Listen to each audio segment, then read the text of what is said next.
Hello students, today we are going to learn a very beautiful poem Coromandel Fishers. This poem is written by Sarojini Naidu. ये जो poem है इसे सरोजनी नायडू ने लिखा है. The poem is about the fisherman's life of Coromandel coast. ये जो हमारा पोएम है it is related with the fishers, मतलब मछुआरे के जो जीवन होती है उससे ये रिलेटेड है. और वो भी मछुआरे जो कि कोरोमंडल, कोस्ट मतलब होता है तट, कोरोमंडल तट के पास होता है. अब कोरोमंडल कहाँ पर स्थित है? सी इन द मैप में आप देखोगे that is your Coromandel coast.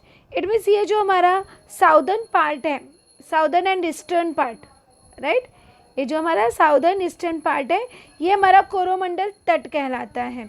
तो ये जो कोरोमंडल तट पर है यहीं पर जो फिश वाले रहते हैं, फिशर्स रहते हैं, इट मीन्स मछुआरे रहते हैं, उनके लाइफ को यहाँ पर सरोजनी नायडू जी ने एक्सप्रेस किया है. Let's see how see express the Coromandel's coast. It means Coromandel जो फिशर्स रहते हैं कोरोमंडल के पास, इस तट के पास, इसका नाम ही है कोरोमंडल तट, राइट, जो कि तमिलनाडु के पास है.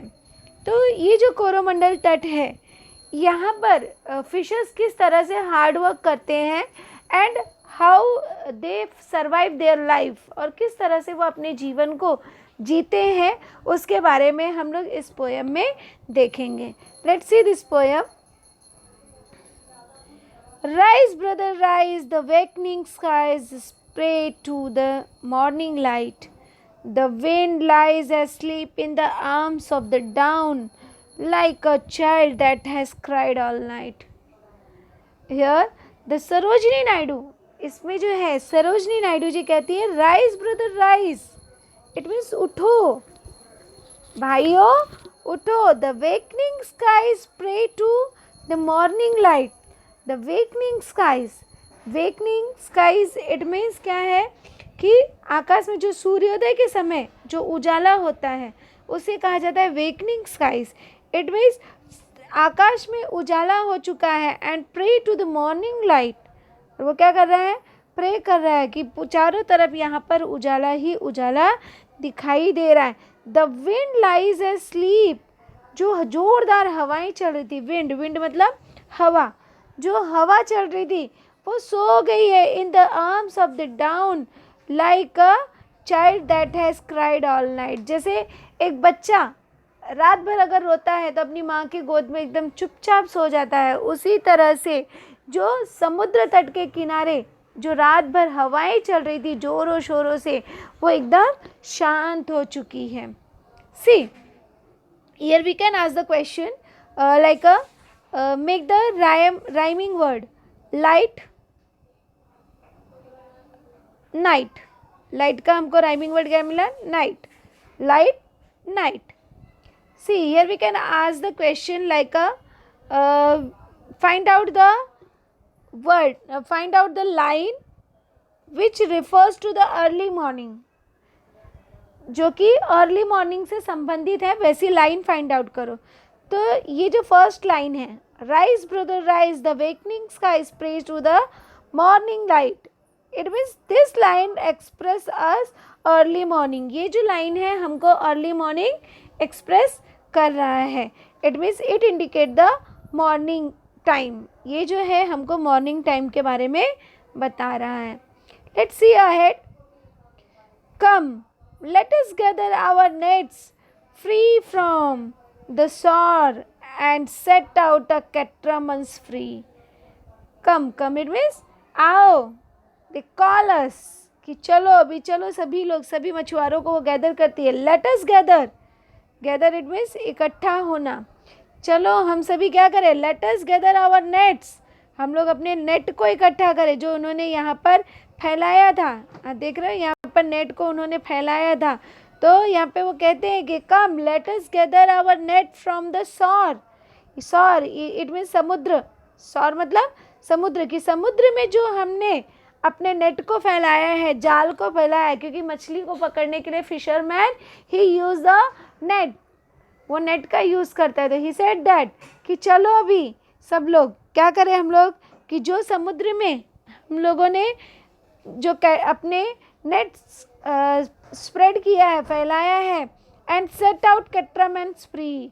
तो और हम लोग क्या करें, जो भी कैट्रामन्स है, catamarans it means sailing vessel with 2 hulls, जलपोते, राइट, ये जो जलपोते इट्स कॉल्ड द कैट्रामन, इसको बोलते हैं कैट्रामन्स। बोट, बोट का नाम है कैट्रामन्स। तो कहते हैं कि चलो अभी हम लोग क्या करें, बोट को फ्री कर दें। क्यों फ्री कर दें, मछलियों को अपने उठाकर हम लेकर आए, so that the catamarans free, तो बोट जो है वो हमारा फ्री हो जाएगा। To capture the leaping wealth of tide, अब here the poet said that कि टू कैप्चर, पकड़ना, टू कैप्चर इट मीन्स पकड़ना, to capture the leaping wealth of the tide. What is the leaping wealth? अब यहाँ पे एक question आ सकता है कि what do the following expression refers to. For example जैसे पूछा गया leaping wealth of tide, what is the leaping wealth of tide? This one is a leaping wealth of tide, it means fish. Fish ये जो कूदने वाला धन है, कूदने वाला धन क्या है, लीपिंग, लीपिंग मतलब होता है कूदना। तो leaping wealth of tide, what is the leaping wealth of tide? Fish, fish is the leaping wealth of tide. तो यहाँ पे they said that to capture the leaping wealth of tide, for we are the king of the sea. Who are the king of the sea? Here we can ask the question, कौन है समुद्र का राजा, कौन है? Who are the king of the sea? We it means fisherman. Fisherman are the king of the sea. अब यहाँ पे we get two questions, right? What is the leaping wealth? Fish. Fish is the leaping wealth, and fishermen are the kings of the sea. Make the rhyme word free. Free का क्या बना? sea. Free sea. This is your first stanza. ये जो थे that 4 lines are your first stanza. ये चारों लाइनें first stanza थी. See the rhyme scheme of these 4 lines. Light, it means we give it A, light, night, light night, A, free, it means यहाँ पे हम क्या देंगे B, और C को भी हम क्या देंगे B. It means in the first stanza we get the rhyme scheme A, B. First stanza में हमें rhyme scheme क्या मिला? A, B. Let's see the second stanza. अब हम आगे बढ़ते हैं सेकेंड स्ट्रेंजा की तरफ. No longer delay, let us hasten away in the track of the seagull's call. They said that कि no longer delay, अब हमें और ज़्यादा देरी नहीं करनी चाहिए. No longer delay, और ज़्यादा हमें देरी नहीं करनी चाहिए. The fishermen tell among themselves that they should not delay. Fisherman जो हैं वो अपने आपस में बातें करते हैं और कहते हैं कि अब हमें ज़्यादा देरी नहीं करना चाहिए. Let us hasten, hasten मतलब शीघ्र करना, जल्दी करना. Let us hasten away in the track of the seagull's call, कि जल्दी चले, speedily along the track, अपने रास्ते पर चले, जो कि shown by the path called of the flying seagull towards the sea. जो समुद्र में ये सीगल हैं, these are the seagull, जो समुद्री पक्षी होते हैं, it's called the seagull, right? They are showing the way, ये लोग रास्ता दिखा रहे हैं. अब ये लोग रास्ता दिखा रहे हैं, it means what it indicate? ये फिश जो है वो वहीं पर ज़्यादा मात्रा में पाए जाते हैं जहाँ पे फिश अधिक होंगे. तो it means they get the indication, उनको यहाँ पर जो फिशरमैन है उनको मार्गदर्शन मिलेगा कि यहाँ पे फिश अधिक है, and they can set the nets, और वो अपनी जाल को बिछा सकते हैं. So that they set that the fishermen tell among themselves that they should not delay and instead they must follow the speedily along the track. उनको जो है रास्ता फॉलो करना चाहिए which is shown by the seagulls, जो ये समुद्री पक्षी उनको रास्ता दिखा रहे हैं उसको फॉलो करना चाहिए, right? Who show the way to the fisherman, कौन रास्ता दिखा रहा है यहाँ पर? तो सीगल्स, ये जो समुद्री पक्षी हैं, they are showing the way to the fisherman, वो सभी रास्ता दिखा रहे हैं. The sea is our mother, the cloud is our brother, the waves are our comrades all. Comrades, comrade it means friend, दोस्त. Here the fisherman they said that कि for the fisherman, जो मछुआरे होते हैं उनके लिए the sea, that sea is the mother and the cloud, cloud मतलब ये आसमान जो है, cloud is their brother and the waves, इसके अंदर जो लहरें आती हैं, waves are their comrades, they are friends. तो द फिशरमैन सेड दैट कि हमारे लिए सी जो है, sea is our mother and the cloud is their brother and the waves are their comrades all, और जो वेव्स होते हैं वो उनके कॉमरेड्स होते हैं. तो यहाँ पे मैच द कॉलम के लिए आपको पूछा जा सकता है सी. तो सी क्या है? Mother, cloud brother, waves comrades, waves जो हैं वो फ्रेंड्स हैं. तो इस तरह से हम मैच द कॉलम का क्वेश्चन सॉल्व कर सकते हैं. सी ahead, what though we toss at the fall of the sun where the hand of the sea God strive. They said that कि the fisherman wondered that by the sunset, इनको किससे डर लगता है? Sunset से. they could end up anywhere that the sea God drives them. Yet they are sure that the God Almighty who control the storm, storm मतलब तूफान, जो तूफान आ रहा है, storm as per whims with a safeguards their lives. तो they said that कि what though we toss at the fall of the sun where the hand of the sea gods drive, जहाँ पर हमारे sea god, समुद्र देवता जो हैं, they are driver, वो जो है हमारी नैया पार लगा रहे हैं, तो हमें किस चीज़ का डर है? उन्हें किसी चीज़ का डर नहीं है. अब यहाँ पे देखेंगे, right the expressions refers to, it means वो किसके लिए आया है? At the fall of sun, at the fall of sun it means ये किसके लिए आया है? द सनसेट, जब सूर्य अस्त होता है, क्योंकि जब शाम का समय होता है तो समुद्र में लहरें जो हैं वह तेज़ी से उठती हैं. तो इसलिए वो कहता है, फिशरमैन कहता है कि हमें सनसेट से भी डर नहीं लगता है. वी आर नॉट वंडरिंग, हमें बिल्कुल डर नहीं लगता है. He who holds the storm by the hair will hide in his breast of our lives. Fisherman said that कि he who holds the storm by the hair, किसने जो है यहाँ पर, या कहा जा सकता है कि तूफान को उसके बाल पकड़कर कौन रोकता है? हेयर इट मीन्स बाल, बाल पकड़कर कौन रोकता है? तो ही it means you don't have to write the he it means he come for the god. यहाँ पे ही वर्ड किसके लिए आया है? गॉड के लिए. तो god holds the storm by the hair, god जो है वह तूफान को उसके बालों को पकड़कर ऐसे रोक कर रखता है. And will hide in his breast our lives.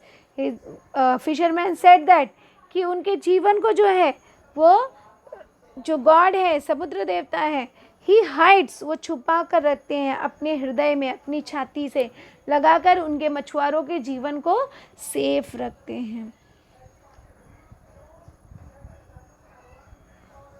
See, here we can ask the question like a rhyming word, because these are the 4 lines we get. Call, all, call का rhyming word all. उसके बाद next है drives का lives. अब अगर हम यहाँ पे देखते हैं तो हमको राइम स्कीम क्या मिलेगा? Call all A, drives lives B. It means in the second stranger we again get a rhyme scheme A B. इसमें भी हमने राइम स्कीम क्या देखा? A B. This is your second stranger. ये हमारा क्या था? सेकेंड स्ट्रेंजा था। Now we start our third stanza. अब हम देखेंगे third stanza. See, sweets is the shade of coconut glad. This is your coconut glad. So here the poet glad, glad it means one का मैदान, clear open passage through a wood, जो one का मैदान है जहाँ वृक्ष न हो, राइट, उसको वो कहते हैं glad. So see, according to the fisherman, the landscape it means Prithvi, the landscape that they have left behind in a sweet, it means giving great pleasure, it give us a great pleasure. ये landscape जो है, landscape का scene जो है, it give us a pleasure, ये हमें जो है बहुत सारी खुशियाँ देता है. With it open space in the shade of the coconut trees, यहाँ पे क्या है, ओपन प्लेस है, this is the open place, right. और यहाँ पे कोकोनट के पेड़ दिखाई दे रहे हैं, trees and pleasant and the scent of the mango grove it means a small group of trees. Here we can ask that कि find out one word for a small group of trees. A small group of trees के लिए एक word find out करो. तो what is the word? This is the word grove. Grove it means जो छोटा group होता है झाड़ का, पेड़ का, उसे कहते हैं grove. तो here the poet said that there is the pleasant smell among the cluster of the mango groups. यहाँ पे मैंगो ट्रीज के बहुत सारे समूह में सुगंध आती है और कोकोनट ग्लैड दिखाई देता है. And sweet are the sands at the full of the moon with the sound of the voice we love. He said that कि यहाँ पे जो रेत है, sweets are the sands, just sweet are the sands during the full moon. यहाँ पे ये जो रेत दिखाई दे रहे हैं वो भी बहुत ही सुंदर दिखाई देते हैं, राइट. ये भी लैंडस्केप को यहाँ पे डिस्क्राइब किया है, बिकॉज ये रेत कहाँ पर हमें होता है, लैंडस्केप पर होता है, धरती पर होता है. तो the poet again describe the landscape. Landscape को यहाँ पर उन्होंने डिस्क्राइब किया है एंड सेड दैट कि जब फुल मून होता है, राइट, जब फुल मून होता है तो यहाँ पर क्या दिखाई देता है, ये सीनरी भी, ये दृश्य भी एकदम सुंदर दिखाई देता है, जो कि हमें देखने के योग्य होता है, देखने के लायक होता है. तो here we can ask that कि in the last stanza 2 lines refers to the landscape. Find out that कि 2 लाइनें जो हैं वो लैंडस्केप से रिलेटेड है, तो फाइंड आउट दैट. तो these are the 2 lines which is related with the landscape. ये 2 लाइनें हैं जो कि लैंडस्केप से रिलेटेड है. First line, sweet is the shade of the coconut glade, वहाँ पे आपको डायरेक्टली ऐसे ही लिखना होगा कि sweet is the shade of the coconut glade and the scent of the mango grove, that is your 1 line, ये आपका एक लाइन है. And second line is and sweet are the sands of the full o' the moon with the sound of the voices we love. These are the 2 line which is related with the landscape.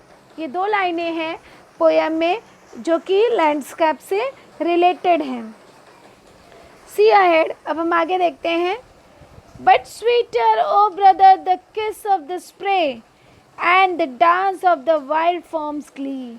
It means here the poet, right, describe yet for fisherman the spray of the waves, जो ये छींटे हैं, the kiss of spray it means जो ये spray छींटे हैं, किसके छींटे, ये समुद्र के छींटे हैं. तो spray of the waves जो लहरों के छींटे हैं, that touch the lightly and dance of the foam in a delight are for sweeter. ऐसे लगता है कि ये लोग जो हैं एक डांस कर रहे हैं, right. The sweeter, oh brother, the kiss of a spray and the dance of the wild foam glee. ऐसा लग रहा है इनको देखकर कि जैसे वो उछल उछल कर किस कर रहे हैं. It means they are spreading their beautiness and they are dancing. It means there is the figure of speech is a personification, because dance is the quality of the human being. Dance क्या है यहाँ पर, acceptance human being की quality है। तो यहाँ पे figure of speech हमारा हो जाएगा personification. See ahead, row brother row, the edge of verge, edge of verge it means होता है क्षितिज, हॉरिजन। एज ऑफ वर्ज मतलब क्षितिज, किनारा, that is your edge of the verge, right, कि ये जो किनारा है। तो जागो, row brother row, the edge of the verge where the low sky meets with the sea, जहाँ पर क्या होता है कि समुद्र और स्काई दोनों एक जगह, जिसे देखकर हमें ऐसा लगता है कि दोनों एक जगह मिल रहे हैं। इट मीन्स हॉरिजन पर, क्षितिज पर हमें ऐसा लगता है कि दोनों जैसे हैं, समुद्र का एंडिंग पॉइंट एंड क्लाउड का, आसमान का, स्काई का जो एंडिंग पॉइंट होता है, वो जब मिलते हैं तो ऐसे दूर से हमें देखकर लगता है कि जैसे दोनों एक जगह मिले हुए हैं। तो so they plead the another to draw their कैटरामेंट्स the edge of the horizon where the sky meets the sea. It means the poet see this beautiness of the seascape. अब here we can ask the question कि find out the line which is related with the seascape, जो समुद्र से related है। तो these two lines are related with the seascape. It means यहाँ से हमारा शुरू होता है, but sweeter oh brother the kiss of the spray and the dance of the wild forms glee. It's related with the seascape. ये जो है हमारा seascape से related है।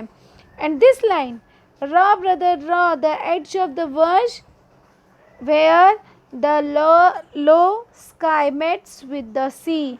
This is the related with the seascape. ये दोनों लाइनें जो हैं हमारी seascape से related हैं।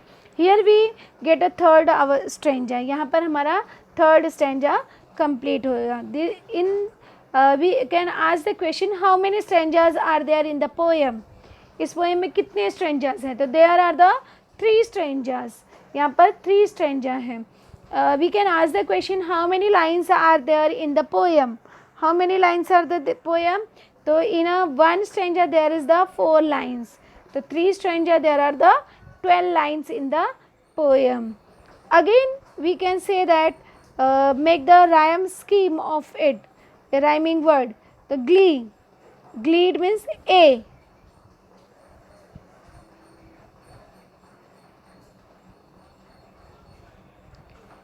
यहाँ पे हमको क्या मिला? यहाँ पे हम इसका राइमिंग स्कीम बनाएंगे. ग्रो, ग्रो, लव, तो ए. उसके बाद में ग्ली, ग्ली के बाद में क्या मिला हमको? सी, तो B. It means in third stanza is also there is the rhyming word A, B. तो पोएम ऑफ एप्रिशिएशन के लिए easily you can write the title. What is the title of the poem? The title of the poem is Coromandel Fishers.